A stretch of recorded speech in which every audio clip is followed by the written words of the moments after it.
شهر شهرا تمكينا وعزا للإسلام والمسلمين، عزا لغزة وفلسطين لا أنا مولانا رب العالمين.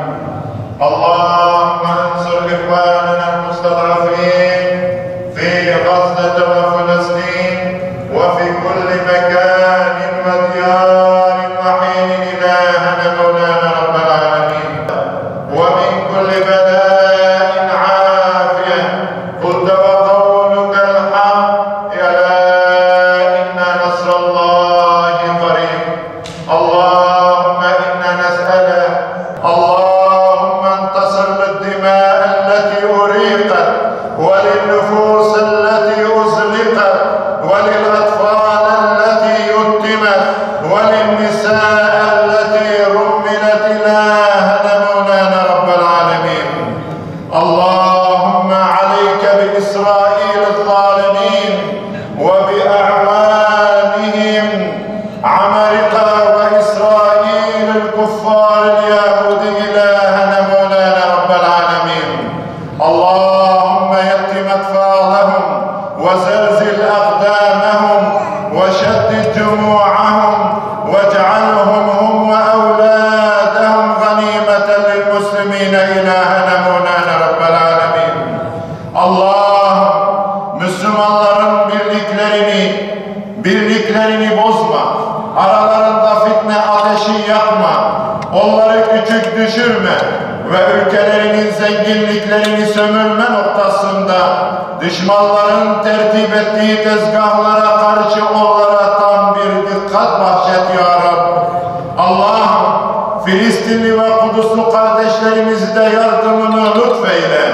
Davalarında sabit, sebatı kendilerine ihsan eyle ya Rabbi.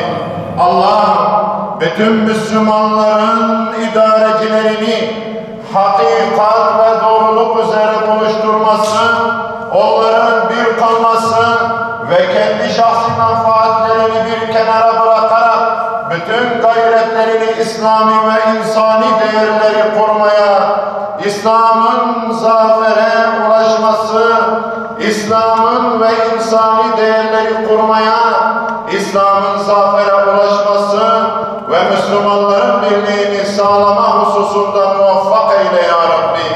Allah'ım Filistinli ve Kudüs'lü kardeşlerimize de yardımını lütfeyleyip davalarında sebatı kendilerine ihsan eyle. Mescid-i Aksa'ya Hazreti Ömer ve başkomutan olan Salahaddin Eyyubi gibi hürriyetine kavuştur. Ve Rabbuna ala kulli şeyin kadir ve bil icabeti cedir velhamdülillahi Rabbil alemin. Hacim hacim filqina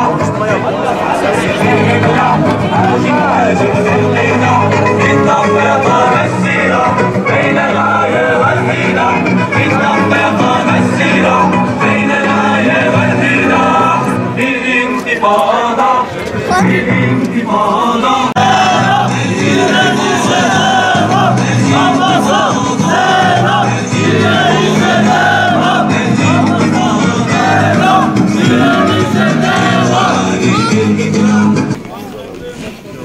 Hamaz'a selam, direnişe devam. Hamaz'a selam, direnişe devam. Hamaz'a selam, direnişe devam. Değerli misafirlerimiz, hepiniz hoş geldiniz. Bismillahirrahmanirrahim. Değerli basın mensupları, kıymetli Mescid-i Aksa muratipleri, bir asırdan uzun bir süredir Siyonist işgalci çetenin Filistin halkına ve topraklarına yönelik uyguladığı sistematik işgal ve katliam devam etmektedir. Topyekün bir soykırım hedefiyle hareket eden işgalci Siyonistler her geçen gün işgali genişletmekte, ilk kıblemiz Mescid-i Aksa'yı necis postallarıyla kirletmekte, bu kutsal beldenin kutsiyetini hiçe saymakta ve adeta bütün bir İslam alemine meydan okumaktadır. Filistin halkı soykırım ve işgal karşısında meşru müdafaa hakkını kullanarak kendi topraklarını, vatandaşlarının canını ve İslam ümmetinin izzetini ve şerefini korumaktadır. Her gün şehit vermesine rağmen direnişi cephe cephe büyüten Filistin halkının şanlı direnişini selamlıyoruz. Biliyoruz ve inanıyoruz ki mazlumiyet değil, direnişlik erdemliktir. Erdemli Filistin halkının haklı mücadelesinde muvaffak olması için dualarımızı gönderiyoruz. Yüce Allah yardımcıları olsun, onları muzaffer kılsın. Filistin halkı yalnızca kendi topraklarını savunmamaktadırlar. İslam ülkelerinin izzetini ve şerefini de savunmaktadırlar. Hal böyleyken Müslümanların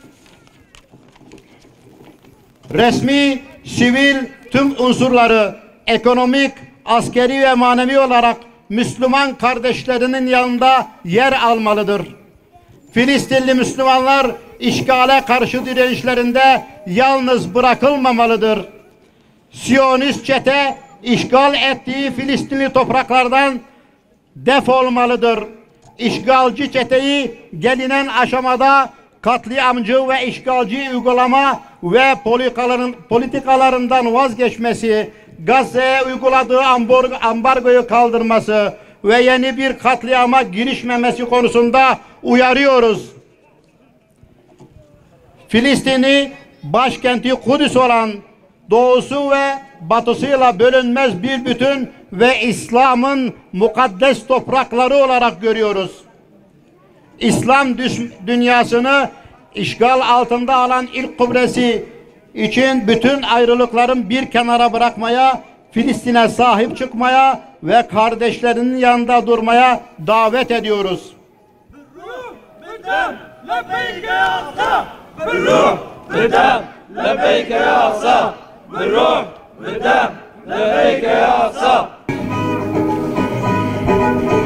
Unutulmamalıdır ki Siyonizm İslam dünyasının bağrına saplanmış zehirli bir hançerdir. Midyat STK platformu olarak bir kez daha en yüksek sesle haykırıyoruz ve diyoruz ki canımızla, kanımızla, malımızla, evladı iyalimizle ilk kıblemiz Mescid-i Aksa'nın ve Müslüman kardeşlerimizin yanındayız. Filistin'in ve Mescid-i Aksa'nın özgürlüğüne giden her meşru eylemin yanındayız ve destekçisiyiz. Bu yolda üzerimize düşen her türlü fedakarlığı yapmaya hazırız. Allahu Ekber! Allahu Ekber! Allahu Ekber! Muhammed Rehber! Muhammed Rehber! Muhammed Rehber! Filistin halkına selam olsun. Kahraman mücahitlere selam olsun. Direnişe ve dirilişe selam olsun. Dünyayı yaşanmaz hale getiren zalimlere, ümmetin birliğini, dirliğini bozmak isteyen hainlere karşı bizleri uyanık eyle Allah'ım. Zalimler topluluğuna karşı bizlere yardım eyle Allah'ım.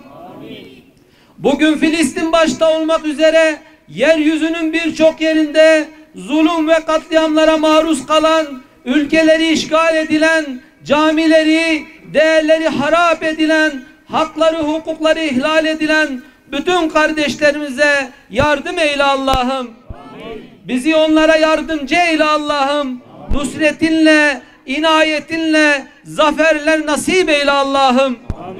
Yüzyıllardır dini mübini İslam'a hizmet etmiş, hep zalimin karşısında mazlumun yanında olmuş, kimsesizlerin, gariplerin, ezilenlerin umudu olmuş aziz milletimize, Filistinli mücahitlere ve kahraman ordumuza rahmetinle, nusretinle muamele eyle Allah'ım.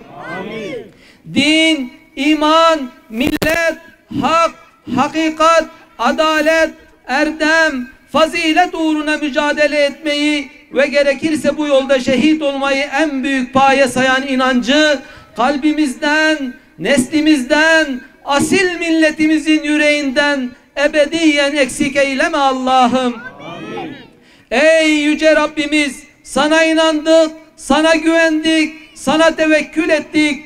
Bizleri ve Filistinli kardeşlerimizi sensiz, sahipsiz, inayetsiz, kimsesiz, vatansız, çaresiz bırakma Allah'ım. Rabbena atina fid dunya haseneten ve fil ahireti haseneten ve qina azaben nar bi rahmetike ya erhamer rahimin. Filistin'de şehit olan tüm kardeşlerimiz için, Allah rızası için El Fatiha. Allahu Ekber! Muhammed Ekber! Allahu Ekber! Muhammed Ekber! Allahu Ekber! Muhammed Ekber! Hamas'a selam! Direnişe devam! Hamas'a selam! Direnişe devam! Hamas'a selam! Direnişe devam! Kahrolsun İsrail. Sen de kızım. Kahrolsun İsrail. Kahrolsun İsrail. Yaşasın Filistin. Değerli Midyatlı kardeşlerimiz, sizler de karınca misali Hazreti İbrahim Aleyhisselam'ın ateşe atılması esnasında en azından safımı belirleyeyim deyip Hazreti İbrahim'in ateşine su götüren karınca misali gibi sizler de burada toplandınız. Rabbim hepinizin hayrını kabul eylesin.